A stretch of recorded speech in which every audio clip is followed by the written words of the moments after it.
Look at what the Sabbath day of rest is actually all about. A lot of people don't know this and they're confused about the Sabbath day, so I want to make that very clear up front in Hebrews chapter 4, verse 8, what the Sabbath day of rest is. You're about to see what it's all about. For if Joshua had given them rest, God would not have spoken of another day later on. So then, there remains a Sabbath rest for the people of God, for whoever has entered God's rest has also rested from his works, as God did from his. So I want to highlight a few things to you. When you read the Bible, it's very important that you recognize any repeating ideas, such as the word or the concept of rest here. Okay, we've already seen this over and over in Hebrews chapter 4.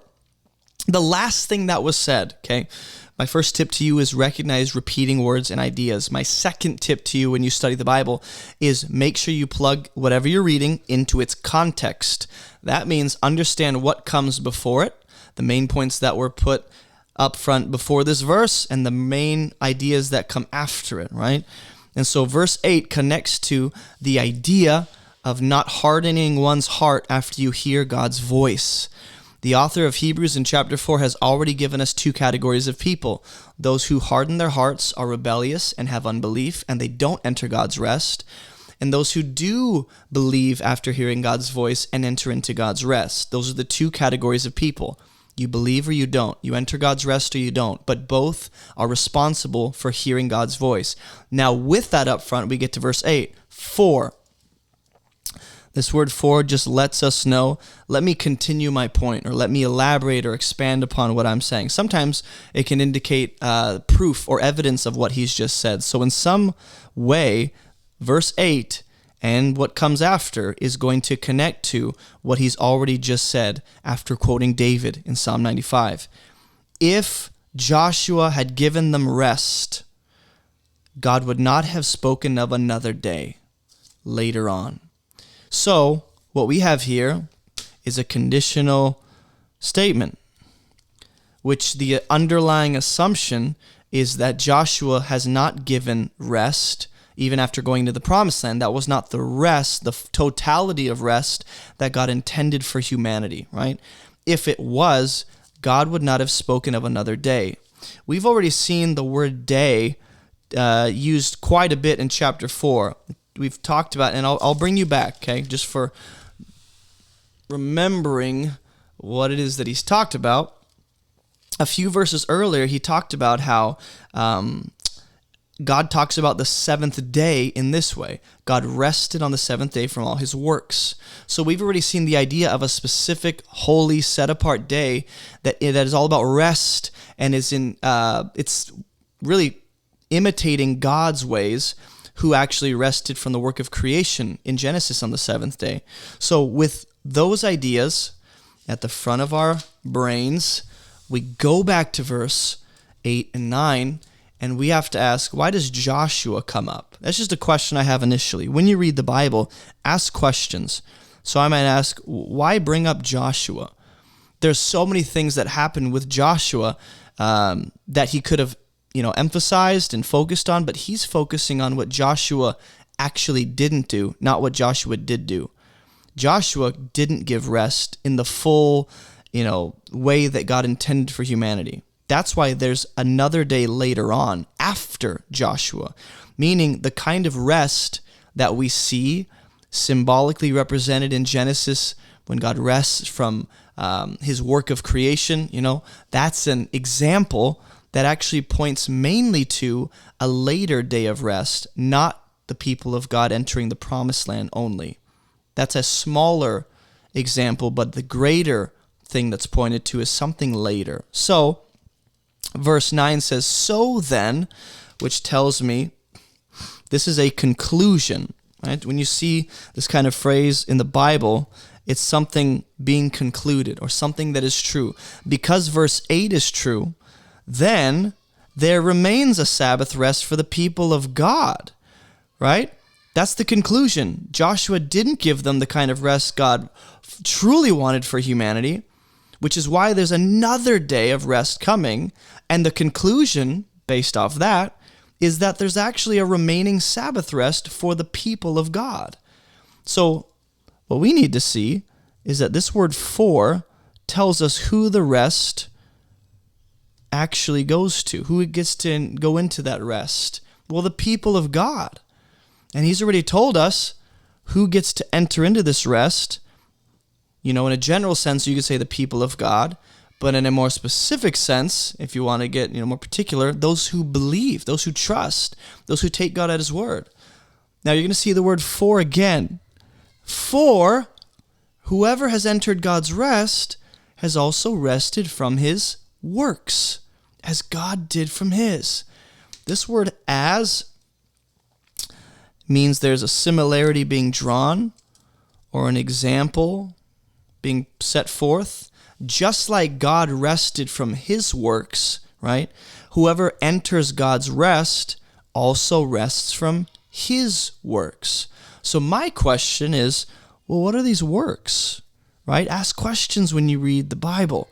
Because if you just assume to know what this is, and you don't even let the author explain himself or define ideas, you're going to insert wrong definitions and wrong ideas into the text, and you'll probably come to wrong conclusions.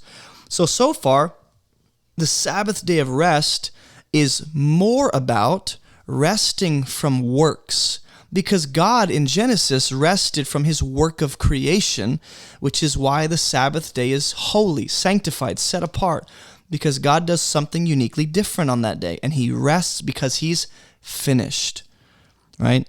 So the implication here is that the concept of rest put forth here, you might have an idea in your mind based on culture and upbringing, but the concept of rest here biblically has to do with something being finished or complete, right? So therefore, God rested from his work because he was done. In the same way, when we enter God's rest, we can rest from our works because, well, it is finished. It is done. When I hear that, something in my mind goes to Jesus on the cross when he says it is finished. When you read the Bible and you read through the Bible enough times, or even just the first time, you might think of other passages or other stories or other verses when you're reading in whatever it is that you're reading. So for instance, when I'm reading verse 10 and I think about the concept of finishing a work, what comes to mind for me is when Jesus says that on the cross. Now that might be a valid connection, or it might just be me trying to make a connection that isn't there, right? But it's okay to have a suspicion and go, I think there's a passage that comes to mind, because often that's the Holy Spirit of God. I say often, not always. Often that's the Holy Spirit recalling for you a passage that relates to what you're reading. So maybe go read that in context, see if there's any relationship, any connection, right? But God rests from his works. A lot of people think of the Sabbath day as just something that we do throughout the week for all the people of God all across history since it's been instituted. It's something that we do to just not do labor and to recall that God is in control. He's sovereign. He provides for us. We're trusting in his hand. But even more than that, beyond that physical, worldly, material kind of sense where God cares for me in this world, in this life, there's a spiritual dimension to the Sabbath, being that it points to a kind of rest we enter into where we cease from our works just as God did from his. It's the kind of rest Joshua couldn't bring. But Joshua here, having think of the name Jesus, meaning salvation. God is our salvation. The Lord is our salvation. The name Joshua also indicates that kind of salvation that God offers. Jesus is the greater Joshua. Joshua is a Christ type in the sense that he brings the people of God into a kind of rest, the promised land. But you're going to see as we read, and again, I'm ahead of you guys in terms of reading because I've read ahead, so I know I'm getting ahead of myself. But Jesus leads us into the greater rest where we cease from our works as God did from his. So there's so many things to say about the Sabbath rest, not just the Sabbath day given in the law of Moses, and where God sets apart the seventh day of the week as sacred and holy, but also it points to a greater. I'll say it like this: the Sabbath day in the law of Moses points to a greater, more spiritual, not even more spiritual, but a spiritual, eternal Sabbath rest that Jesus offers. And so a lot of people don't know that about the Sabbath day of rest because they think it has more to do with just not going to work and trusting God will care for them. But that's only a glimpse into what the greater spiritual eternal Sabbath is, being the rest that Jesus offers. So I'll end with this. When you read the Bible, sometimes not always, okay, but sometimes what you're reading brings other scriptures to mind, like I said, and it's helpful to cross-reference, meaning when I see the word rest, maybe what I'll do is I'll look at a Strong's Concordance or a Greek lexicon and look at where this word rest is used elsewhere in Scripture, right? I think about how Jesus says, "Come to me all who are weary, and I will give you" what? Give you rest. I thought the Sabbath day provides the rest we need. Well, in a temporary kind of physical sense in this world, sure. But the rest Jesus offers is the greatest Sabbath rest possible, which is foreshadowed by the seventh day rest throughout the week. And so this is what the Sabbath day of rest is all about. Resting from works and imitating our Father through what? Through belief. Because remember, when you read the Bible and you see a pattern or a repeating idea or word, go back to other occurrences of that repeating word or idea. And so what I'll do for you is go back to verse 3 of chapter 4.